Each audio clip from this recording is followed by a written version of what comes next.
నమస్తే. Welcome to Andhra Prabha. This is Tejaswi. ఆస్ట్రేలియాలో ఉన్నత చదువుల కోసం వెళ్లాలనుకునే విద్యార్థులకు అక్కడి ప్రభుత్వం షాక్ ఇచ్చింది. స్టూడెంట్ వీసా ఫీజును 125% పెంచింది. ప్రస్తుతం ఉన్న $710 నుండి $1600కు పెంచింది.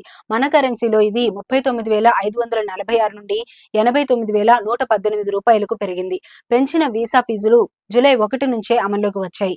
దీనికి తోడు ఇటీవల మార్చిన నిబంధనల మూలంగా విజిటర్ వీసా హోల్డర్లు, తాత్కాలిక గ్రాడ్యుయేట్ వీసాలు ఉన్న విద్యార్థులు ఆన్ హోర్లో ఉన్న సమయంలో స్టూడెంట్ వీసా కోసం అప్లై చేసుకోవడానికి వీలు కాదు.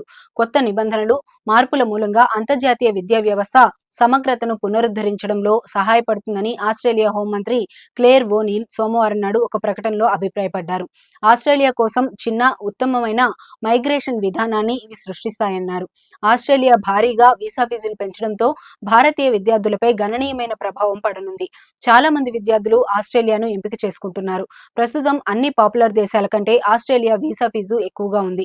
America student visa fee $15,433, Canada visa fee $9,178, Britain visa fee $51,732గా ఉన్నాయి.